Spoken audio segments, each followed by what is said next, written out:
Meu irmão se passou por mim para pegar minha herança, e minha família cobriu ele. Eu sempre fui o filho calado da família. Não por ser tímido, mas por escolha.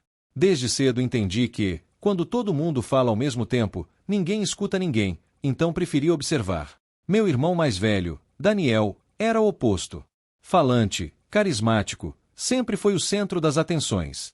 Meus pais viviam dizendo: você devia ser mais como Daniel. Mas a verdade é que ele sempre teve um lado manipulador. Só que ninguém queria ver. Até quando mentia descaradamente, minha mãe ria e dizia: ah, esse é o jeitinho dele. A convivência com ele era difícil. Tudo era competição. Se eu tirava 9 na escola, ele dizia que já tinha tirado 10. Se eu conseguia um emprego, ele aparecia contando vantagem de um cargo melhor. Mas como eu disse, eu não competia. Só observava. Meu avô paterno, um homem de valores simples, me acolhia de verdade. Sempre dizia que via em mim algo que os outros não viam. Quando eu tinha uns 22 anos, ele me chamou para conversar. Disse que tinha feito um testamento e que deixaria a casa onde cresci para mim. Não porque gostava mais de mim, mas porque eu era o único que cuidava dele quando ficou doente. Eu levava comida, limpava a casa, fazia companhia. Enquanto isso, o Daniel, bem, ele aparecia de 3 em 3 meses, só para perguntar se o vô já tinha feito o testamento. Quando meu avô faleceu, foi duro. Ele era o único que me ouvia de verdade. Mas eu respirei fundo, me mantive firme, e fui ao cartório junto com a família para a abertura do testamento. E aí veio o choque. A casa estava no nome do Daniel. Eu fiquei sem reação. O advogado leu tudo, formalmente, como se fosse normal. Meu irmão estava ali, com um sorriso discreto, fingindo surpresa. Eu me lembro de olhar em volta, esperando que alguém notasse que aquilo era um erro. Mas minha mãe só falou: que bom que ele pensou no Daniel também. Ele também é neto, afinal. Meu pai apenas concordou com a cabeça. Eu tentei argumentar. O vô me disse claramente que deixaria a casa para mim. Ele escreveu isso. Mas ninguém deu ouvidos. Parecia que a palavra do papel era mais forte do que a minha memória. Saí daquele cartório zonzo. Por dias eu tentei entender o que aconteceu. Até que uma coisa começou a me incomodar. O testamento parecia estranho. Parecia ter sido digitado às pressas, com erros de ortografia que meu avô nunca cometeria. E, principalmente, a assinatura. Não parecia a dele. Então comecei a investigar. Os dias seguintes foram um turbilhão de sentimentos: raiva, frustração, impotência. Eu acordava no meio da noite pensando na voz do meu avô, dizendo que a casa seria minha. Aquilo não podia estar certo. Alguma coisa tinha acontecido, e eu precisava descobrir. Peguei uma cópia do testamento e levei até a casa antiga do meu avô, que agora já estava com Daniel. Ele tinha se mudado para lá assim que o documento foi lido, como se já soubesse que seria dele. Na porta, fui direto. Eu quero só olhar algumas coisas que o vô deixou. Tem umas cartas, uns cadernos com a letra dele. Preciso comparar com o testamento. O Daniel riu. Você tá achando que? O testamento foi assinado e pronto. Não adianta chorar agora. Eu o ignorei e entrei. Ainda tinha uma chave antiga, e ele deixou, talvez para parecer tranquilo. Subi até o quarto do meu avô, onde ele escrevia suas cartas. Encontrei uma gaveta trancada. Forcei até abrir. Ali dentro, tinha um caderno de anotações, várias cartas antigas, cartões de aniversário, tudo com a caligrafia dele. Peguei alguns e comparei com a assinatura no testamento. Era diferente. Claramente diferente. O meu avô tinha uma assinatura tremida, com traços largos. A do testamento era firme, reta, quase mecânica. Comecei a desconfiar que tinha sido falsificada. Tirei fotos, digitalizei tudo. Levei os documentos até um conhecido meu, um perito que trabalhava com grafoscopia. Era um cara sério, técnico. Pedi que ele analisasse com calma. Dias depois, ele me ligou. A assinatura do testamento foi falsificada. Tenho 90% de certeza. Posso fazer um laudo técnico, se você quiser entrar com uma ação. A confirmação me deu um gelo. Eu estava certo. Meu irmão falsificou a assinatura do nosso avô. E ninguém, absolutamente ninguém da família, suspeitou de nada. Ou pior, talvez tenham compactuado com ele. Fui até minha mãe com tudo. Mostrei o laudo, mostrei os documentos. E a resposta dela foi a pior possível. Pedro, Pra que trazer isso à tona agora? Seu irmão já está morando lá. Já fez obra, já reformou a cozinha. Você quer mesmo arrumar briga por causa de uma casa? Eu fiquei em silêncio. Ela sabia. Ela sabia. E ainda assim, preferia ficar do lado do filho mais velho. A ficha caiu com força. Minha família estava protegendo ele. Eu estava sozinho nessa. Mas se eles achavam que eu ia engolir isso calado, estavam muito enganados. Depois de sair da casa da minha mãe, com o laudo do perito na mão e o coração em ruínas, eu fiquei sentado no carro por uns 20 minutos, tentando digerir tudo. Meu próprio irmão havia falsificado a assinatura do nosso avô para pegar a casa. E o pior, minha mãe sabia. Minha tia, ao que tudo indicava, também. E o silêncio do resto da família era tão ensurdecedor que só confirmava o óbvio. Estavam todos fingindo não ver. Naquela noite, eu não dormi. Entrei em fóruns de direito, mandei e-mail para advogados, comecei a pesquisar casos parecidos. A maior parte dizia a mesma coisa. Com laudo de falsificação, você pode entrar com uma ação de anulação do testamento. E foi exatamente o que eu fiz. Na semana seguinte, entrei com uma ação judicial contestando o testamento apresentado. O meu advogado pediu a exumação do verdadeiro testamento registrado, o anterior, que, ao que tudo indicava, estava em outro cartório, e deixava tudo para mim. Mas o tal novo testamento, com assinatura falsa, havia sido apresentado após a morte. E aí as coisas começaram a piorar. Pouco depois que entrei com a ação, o Daniel apareceu no meu trabalho. Ele nunca ia lá. Chegou com uma calma assustadora, vestindo uma camisa social como se fosse meu pai.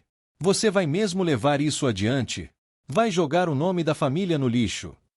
Foi você que fez isso, Daniel. Você falsificou a assinatura do nosso avô. Ele deu um meio sorriso. Você não tem prova de que fui eu. E se eu fosse você, pensaria bem. Isso pode sair caro, emocionalmente. Era uma ameaça. Velada, mas clara. Nos dias seguintes, meus tios começaram a me ligar. Um deles foi direto. Pedro, o Daniel fez o que precisava. Ele sempre esteve mais presente com seu avô. Você estava estudando, fora, longe. Talvez ele tenha sentido que merecia mais. A narrativa estava sendo moldada. Eles estavam tentando transformar meu irmão num mártir e a mim num interesseiro. E a pressão aumentava. Minha mãe parou de falar comigo.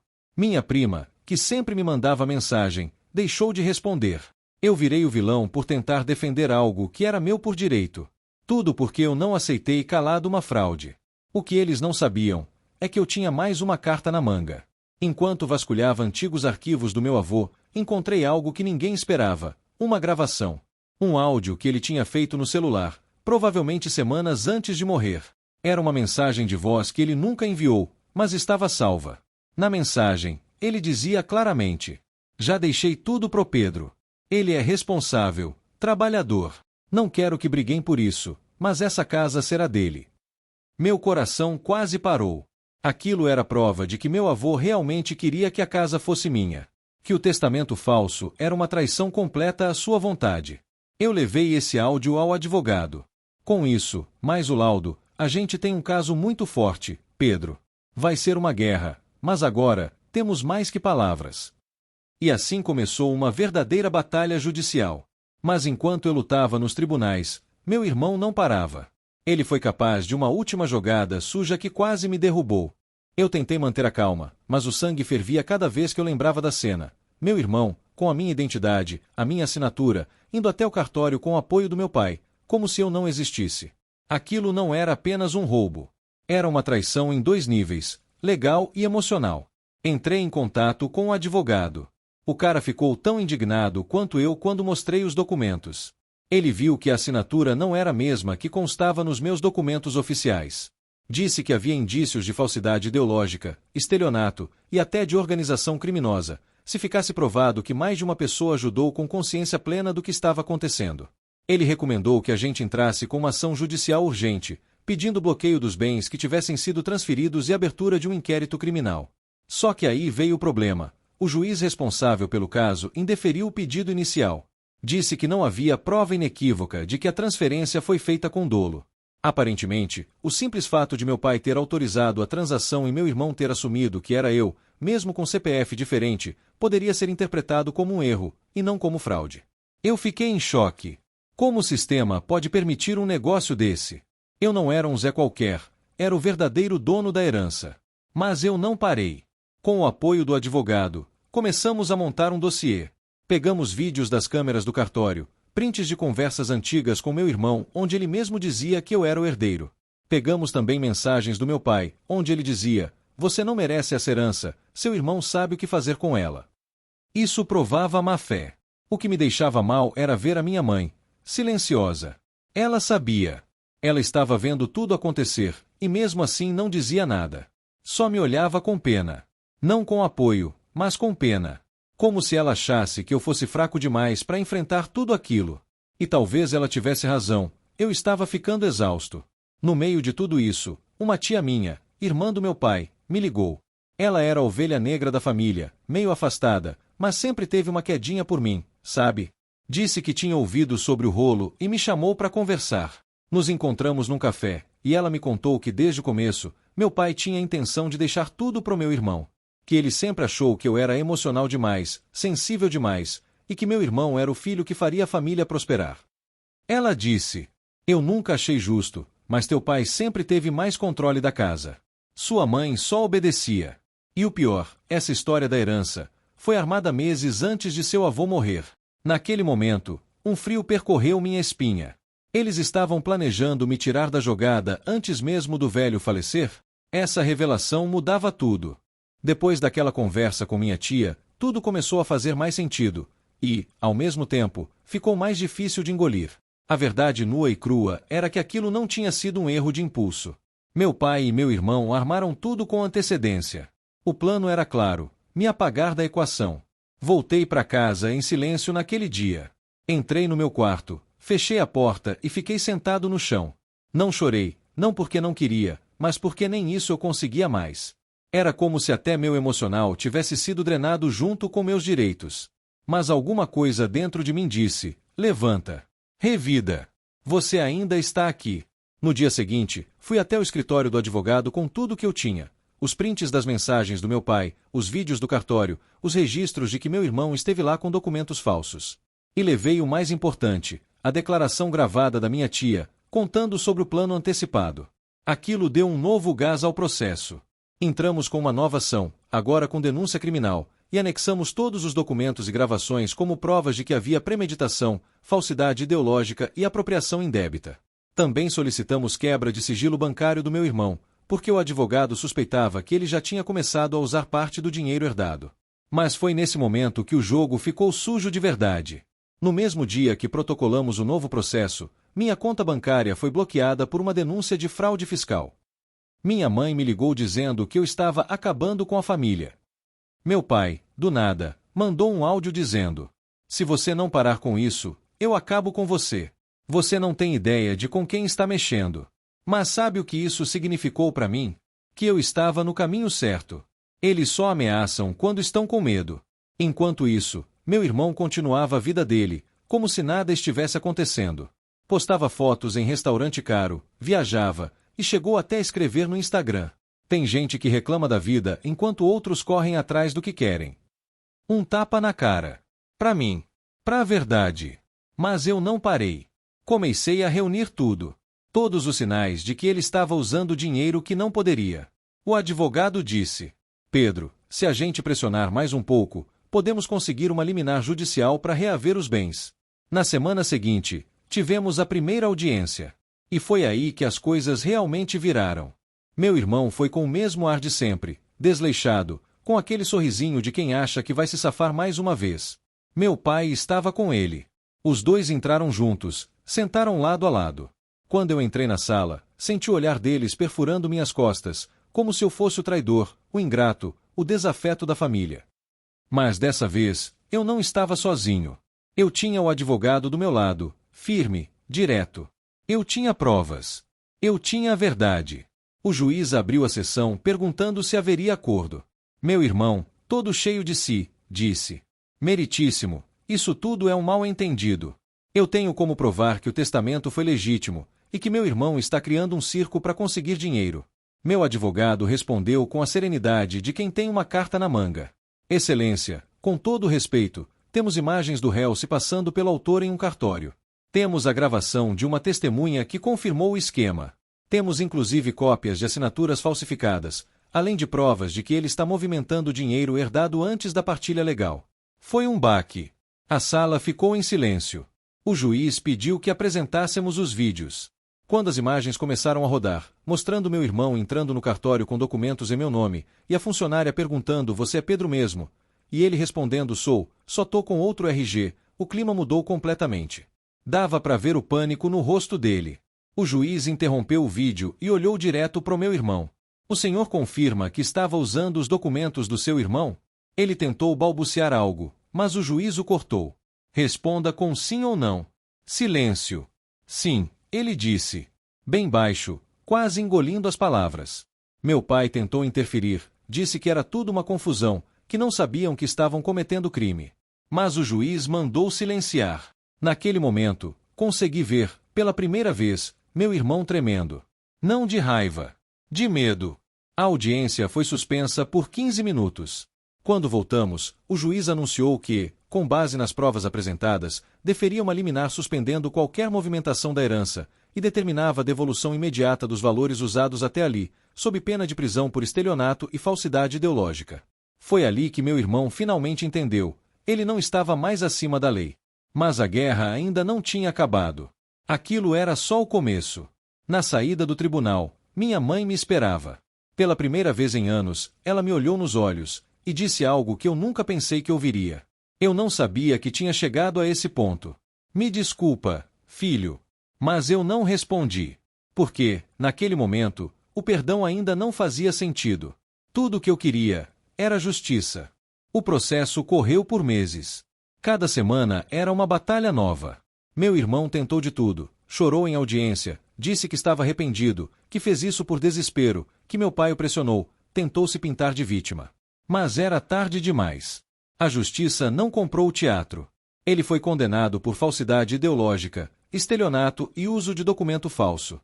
Teve que devolver todo o valor que movimentou da herança, corrigido. O juiz ainda determinou o pagamento de uma indenização por danos morais, já que ele me impediu de ter acesso ao que era meu por direito e colocou minha reputação em risco. A pena foi convertida em prisão domiciliar com tornozeleira eletrônica e prestação de serviços comunitários. Meu pai, apesar de não ter sido o executor direto, também respondeu por cumplicidade e omissão.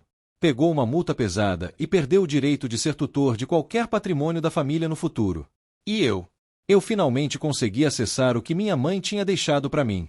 Não só o dinheiro, mas também cartas dela que estavam guardadas com o advogado da família, protegidas até que a partilha fosse feita legalmente. Numa delas, ela dizia: "Pedro, você foi o único que sempre tentou fazer a coisa certa. Não importa o quanto te façam mal, nunca deixe que te façam igual a eles. O mundo já tem gente demais tentando puxar os outros para baixo. Seja sempre o contrário disso." Chorei lendo aquilo. Chorei porque ela nunca me abandonou, mesmo depois da morte. Com o dinheiro da herança, reformei meu pequeno apartamento, investi em um curso que eu sonhava fazer há anos e abri um negócio pequeno, mas honesto. Hoje, vivo com paz, a paz que eu nunca tive dentro daquela casa. Minha relação com minha mãe, embora manchada por tantos erros, se transformou em respeito. Hoje ela me liga às vezes, tenta conversar. Ainda dói. Ainda não confio. Mas pelo menos ela sabe o que causou. Meu irmão sumiu por um tempo. Depois de cumprir a pena, tentou recomeçar. Ouvi dizer que anda trabalhando num depósito, tentando não chamar atenção. Não desejo mal a ele. Mas também não vou mais carregar a culpa de ser o irmão que não perdoa. Porque o que ele fez comigo não foi só roubo. Foi uma traição de sangue. E sangue, quando se rompe, não se emenda com desculpas. Hoje, eu sigo em frente, mas com os olhos abertos. Porque, às vezes, os inimigos mais perigosos são os que carregam o nosso sobrenome.